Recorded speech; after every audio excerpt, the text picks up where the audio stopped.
আমার হাতে যে ল্যাপটপটা আপনারা এখন দেখতে পাচ্ছেন, এইটা মাইক্রোসফট যখন রিলিজ করছিল তখন এর দাম ছিল বাংলাদেশি টাকায় প্রায় 1,60,000 টাকার বেশি। তবে এই ল্যাপটপগুলো বর্তমানে বাংলাদেশে দেখবেন যে প্রি-ওন্ড অ্যারাউন্ড 50 থেকে 60,000 টাকার মধ্যে আপনারা কিনতে পাচ্ছেন। রিসেন্টলি দেখবেন যে প্রচুর পরিমাণে মাইক্রোসফটের এই ল্যাপটপগুলো জনপ্রিয় হচ্ছে দেশের বাজারে। তার একটা অন্যতম কারণ হলো অনেক কম দামে কিন্তু এটা পাওয়া যাচ্ছে। এবং আমার হাতে যে মডেলটা আছে স্পেসিফিক্যালি এটা হলো সারফেস ল্যাপটপ 4 এবং যেখানে 16 জিবি র্যাম এবং 512 জিবি এনভিএমই এসএসডি রয়েছে এবং এটা এখন আপনারা 56,000 টাকায় কিনতে পারবেন ওয়ানটেক থেকে। এবং ওয়ানটেকে এই ল্যাপটপ সহ যে কোনো ব্র্যান্ড নিউ ল্যাপটপ অথবা পুরাতন ল্যাপটপ আপনারা কিনতে পারবেন ভেরি রিজনেবল প্রাইসে। বসুন্ধরা সিটিতে তাদের শোরুম আছে, আর যারা ঢাকার বাইরে আছেন তারা কিন্তু নিশ্চিন্তে কুরিয়ার করে তাদের কাছ থেকে প্রোডাক্ট নিয়ে নিতে পারেন। বিস্তারিত ভিডিও ডেসক্রিপশনে আমি দিয়ে দিচ্ছি, যাদের দরকার তারা কন্ট্যাক্ট করে নিয়েন। তো যেটা বলছিলাম যে মাইক্রোসফটের ল্যাপটপটা দেশে বর্তমানে প্রচন্ড জনপ্রিয় হচ্ছে। সো এইটা তো 3-4 বছর আগে আসলে 1 লাখ 1.5 লাখ টাকা দাম ছিল, এখন এত কম দামে পাচ্ছেন। সো এখন দাম হিসেবে এটা কতটুকু ভ্যালু ফর মানি। সো প্রথমত দেখেন এটা কত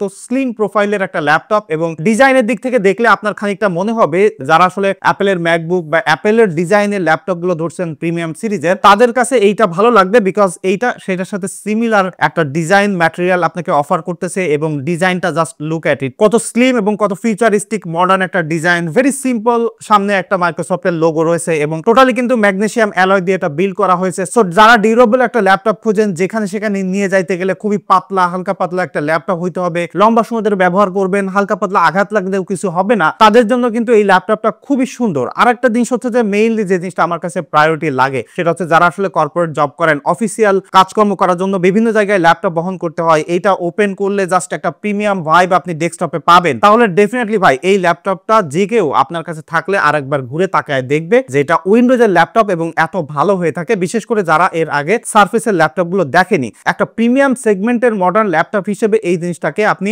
অবশ্যই আগে রাখতে পারেন। তবে আমি আপনাদেরকে সাজেস্ট করবো যদি এই মুহূর্তে কিনতে চান তাহলে সারফেস ল্যাপটপ 3, 4 এই সিরিজগুলো নেন এবং সারফেস ল্যাপটপ 2ও নিতে পারেন যাদের বাজেট একদম কম আছে। তবে 4 সিরিজে এসে যথেষ্ট অলরাউন্ডার হয়েছে। বিশেষ করে এটার যদি আমি চিপসেটের কথা বলি, এখানে কিন্তু Core i5 এর একটা প্রসেসর ব্যবহার করা হয়েছে যেটা 11 জেনারেশনের এবং এটার এক্সাক্ট মডেল হলো 1145G7 এবং এটার বেস স্পিড হলো 2.60 গিগাহার্টজ। সো জি সিরিজের প্রসেসর হওয়ার কারণে এটার কিন্তু স্পিড একটু বেশি আছে এবং এখানে আপনারা 4 কোর 8 থ্রেড পাচ্ছেন এবং এর সাথে আপনারা 16 জিবি র্যাম পাচ্ছেন। সো র্যামটা এখানে আপনারা চাইলে আপগ্রেড করতে পারবেন না, মাদারবোর্ডের সাথে সর্ট আউট করা। তবে মোস্ট অফ দা ইউজারদের জন্য এই ল্যাপটপের যে র্যামটা এখানে রয়েছে সেটা প্লেন্টি অফ র্যাম। সো আপনার কোনোভাবে আসলে আপগ্রেড করার প্রয়োজন হবে না এবং এখানে 512 জিবির এনভিএমই এসএসডি রয়েছে। সো 512 জিবি এনভিএমই এসএসডি যেটা, সেটা কিন্তু যারা আসলে মুভি টুভি দেখে বা যারা হালকা পাতলা ভিডিও এডিটিং করে তাদের জন্যও কিন্তু স্টোরেজটা প্লেন্টি এবং আপনি চাইলে এটাও কিন্তু আপগ্রেড করে ফেলতে পারবেন। সো ওভারঅল যে কম্বোটা রয়েছে সেটা বলছিলাম যে যারা আসলে মোটামুটি হেভি ইউজার, নরমাল ইউজার সবাই ব্যবহার করতে পারবেন এবং এটা হেভি ইউজারদের বা যারা আসলে অ্যাজ এ এডিটর হিসেবে ব্যবহার করবেন তাদেরকে আমি একটা সিনারিও দিই যে কোন টাইপের ইউজার হিসেবে আপনি ব্যবহার করতে পারবেন। আপনি লাইক ফেসবুক বা যে কোনো জায়গায় আসলে কন্টেন্ট ক্রিয়েট করেন, আপনি ফুল এইচডি টাইমলাইনটা ভালোভাবে এডিট করতে চান তাহলে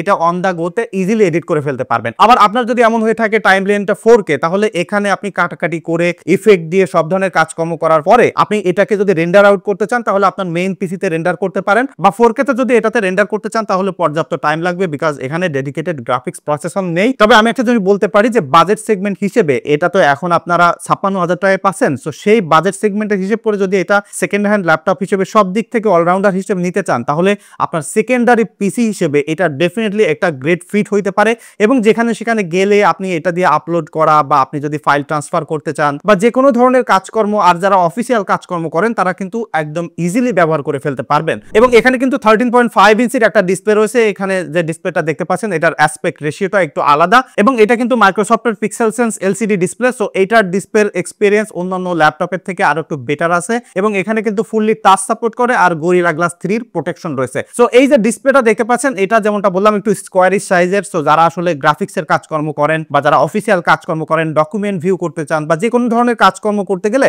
আপনি একটু রিডিং স্পেস ভালো পাবেন এবং ডিসপ্লের কালার এবং ব্রাইটনেস যা আছে খুবই পারফেক্ট। সো নরমালি ব্যবহার করতে গেলে ডিসপ্লের এক্সপেরিয়েন্সটা খুবই ভালো হবে। আবার যদি আপনি গ্রাফিক্সের কাজ করেন কালারটা খুবই ভালোভাবে দেখতে পারবেন, অ্যাকুরেসিও ভালো আছে। আবার ফুল টাচ সাপোর্ট করার কারণে যারা আঁকাআঁকি করতে চান, অ্যাডোবি ইলাস্ট্রেটরের কাজ করতে চান, মাইক্রোসফটের পেইন্ট ব্যবহার করতে চান, তারাও কিন্তু এইটার একটা পটেনশিয়ালিটি ব্যবহার করে নিতে পারবেন। সো ডিসপ্লে সেগমেন্টেও কিন্তু এই জিনিসটা মোস্ট অফ দ্য ইউজারদের জন্য এখনো পর্যন্ত পারফেক্ট আমার কাছে মনে হয়েছে। এবং ডিসপ্লের উপরে এখানে একটা সেলফি ক্যামেরা পাচ্ছেন যেটা দিয়ে ভিডিও কল করার পাশাপাশি যে কোনো ধরনের আসলে কথাবার্তা বলে ফেলতে পারবেন। আবার এখানে কিন্তু ফেস আইডি রয়েছে, আপনি এটা আনলক করতে গেলে যা লাইক আপনার ফেসটা যদি একবার স্ক্যান করে ফেলেন, এইভাবে ওপেন করবেন, পিসিটা ওপেন করবেন, জাস্ট এর দিকে তাকাবেন, এটা আনলক হয়ে যাবে। সো ভেরি সিকিউর একটা ফেস লক রয়েছে। যারা আসলে যেখানে সেখানে ব্যবহার করতে চান এবং গুরুত্বপূর্ণ ডেটা রাখেন, তারা কিন্তু এটা নিয়ে সিকিউর থাকতে পারবেন। এবং এইটার সাথে যে কিবোর্ডটা রয়েছে সেটা কিন্তু খুবই ট্যাকটাইল এবং এখানে ব্যাকলাইট সাপোর্ট করে। যে টাচপ্যাডটা দেখতে পাচ্ছেন উইন্ডোজ প্রিসিশন ড্রাইভার সাপোর্ট করে।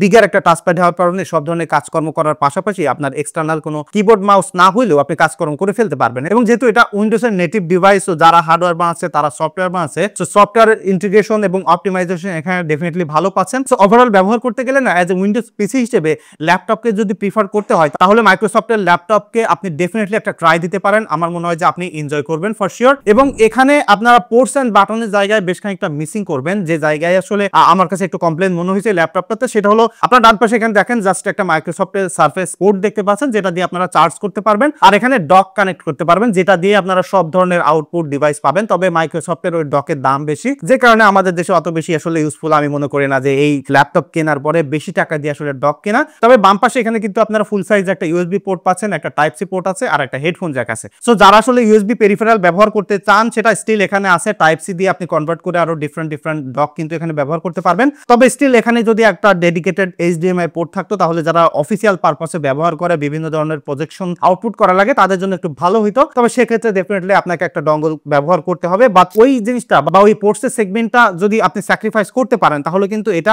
বাজেট সেগমেন্ট হিসেবে আমার কাছে পার্সোনালি মনে হয় একটা বেস্ট ল্যাপটপ। হোক সেটা পারফরমেন্স, হোক সেটা ডিজাইন, হোক সেটা ডিসপ্লে, আর ব্যাটারি ব্যাকআপের কথা তো বলতেছি। এখানে আমি সর্বোচ্চ হেভি ইউজ করে 5 ঘন্টা ব্যাটারি ব্যাকআপ পেয়েছি বা স্ক্রিন অন টাইম পেয়েছি। সো নরমালি ব্যবহার করতে গেলে 5 থেকে 6 ঘন্টা বা 5.5 ঘন্টা পর্যন্ত আপনারা ইজিলি স্ক্রিন অন টাইম এটা দিয়ে পেয়ে যাবেন। এবং এইটার স্ট্যান্ড বাইটাও খুবই ভালো আছে, লাইক চার্জ দিয়ে আপনি এভাবে ব্যবহার করে রাখা দিলেন, আবার যে কোনো সময় এটা ওপেন করলে ইনস্ট্যান্টলি ওয়েক আপ হয়ে যাবে এবং কোনো প্রকার আসলে ড্রেইন করতেছে না। আমি এটা 7 থেকে 8 ঘন্টা রেখে দিয়ে দেখছি যে 1% ড্রপ করছে। সো আমার কাছে মনে হয় যে খুবই কনভিনিয়েন্ট একটা মেশিন। এই মুহূর্তে আমি যেমনটা বললাম, যদি আপনার ল্যাপটপ কিনতে গেলে 50 থেকে 60,000 টাকা বাজেট থাকে, তাহলে আপনি নিশ্চিন্তে এই মাইক্রোসফটের সারফেস ল্যাপটপ 4টা কিনতে পারেন। সো এটাই ছিল মূলত আমার এক্সপিরিয়েন্স। এটা যদি আপনারা কেউ ব্যবহার করেন বা আপনাদের কোনো মেমোরিজ থাকে, সেটা ডেফিনেটলি কমেন্ট করে জানাতে পারেন।